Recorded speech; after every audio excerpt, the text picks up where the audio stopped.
আসসালামু আলাইকুম। নতুন ভিডিওতে সবাইকে স্বাগত। আজকে আমরা এইটাতে সকলকে প্রথমে স্মরণ করতেই সড়ক দুর্ঘটনায় যে তারা মারা গেছে সকলে এদের প্রতি দোয়া এবং ভালোবাসা আল্লাহ তাআলা যেন তাদেরকে মাগফিরাত কামনা করে, তাদেরকে যেন বেহেশতের জান্নাতুল ফেরদাউস দান করে। এই টপিকে প্রথমে শুরু করছি নিরাপদ সড়ক। সড়ক আইন 2018 সালে উত্তরায় রমিদ উদ্দিন কলেজ স্কুল অ্যান্ড কলেজের রাজীব এবং দিয়া দুই শিক্ষার্থী এবং আহত ছিল 10, নিহত 2 এবং আহত ছিল প্রায় 10 জনের মতো।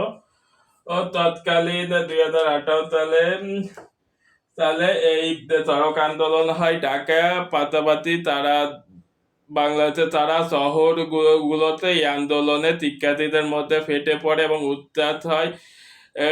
এবং এটা হয় 29 জুলাই 2018 থেকে প্রায় 5 আগস্ট 2018 পর্যন্ত এই নিরাপদ সড়ক আন্দোলন চলমান থাকে।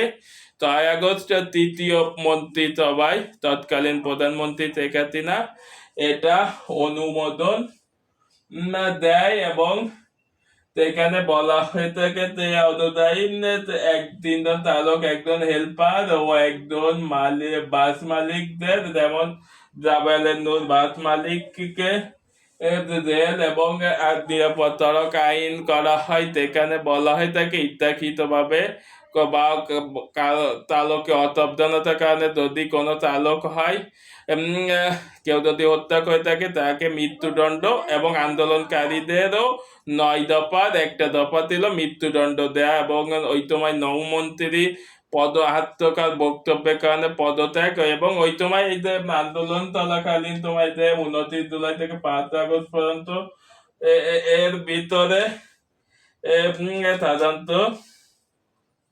সাধারণ ছাত্রছাত্রী শিক্ষক জনতা এক গ্রুপ এবং পুলিশ, তৎকালীন বর্তমান নিষিদ্ধ সংগঠন ছাত্রলীগ এবং এবং বাস মালিক সমিতি, এরা একসাথ হয়, দুটা পক্ষ বিপক্ষ গ্রুপ নেয়। পরবর্তীতে তৎকালীন ছাত্র জনতা এদের বিজয় হয় এবং তৃতীয় মন্ত্রিসভায় তাদের আইন পাস করা হয়। কিন্তু আইন পাস করা হলেও তার ব্যাপকতা আমরা বিগত বছরে তেমন একটা আমরা দেখি নাই নিরাপদ সড়ক। কিন্তু বর্তমানে তখন এবছর ট্রেন দুর্ঘটনা এবং লঞ্চ দুর্ঘটনা এবং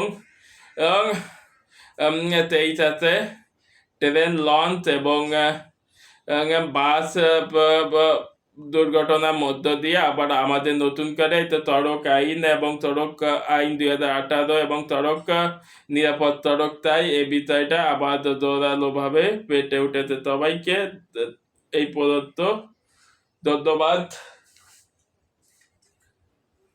এবং তৎকালীন বিভিন্ন দলীয় নেতা, বড় বড় যুবকদের দলীয় নেতা, তারাও এই নিষিদ্ধ সংগঠন ছাত্রলীগের সাথে এতে একত্রতা করে বিভিন্ন শিক্ষার্থী এবং জনতাদের মারধর করে এবং তাদেরকে পেস্টুন ছিঁড়ে ফেলাই দেয়।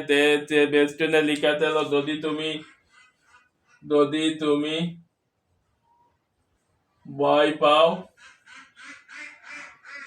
তবে তুমি শেষ, যদি তুমি রুখে দাঁড়াও তবে তুমি বাংলাদেশ।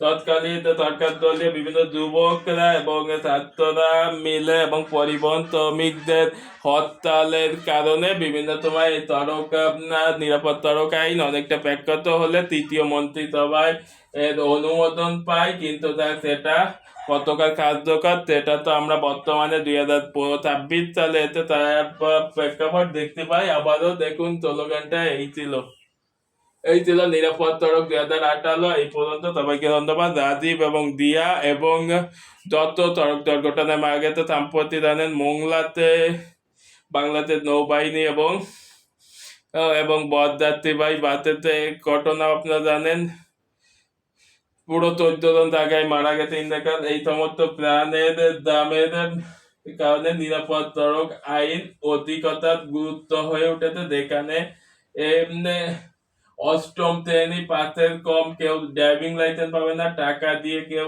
ড্রাইভিং লাইসেন্স নিতে পারবে না, নেতা চালকদের হাতে ড্রাইভিং লাইসেন্স দেওয়া যাবে না, এবং কেউ ইচ্ছাকৃত মারলে তার সর্বত্রাতি মৃত্যুদণ্ড হবে।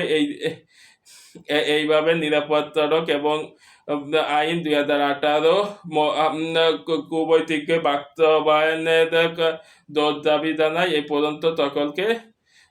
পর্যন্ত সকলকে ধন্যবাদ। ভিডিওটি ভালো লাগলে লাইক, কমেন্ট এবং শেয়ারের মাধ্যমে সবাইকে জানানোর সুযোগ করে দিন। ধন্যবাদ সকলকে।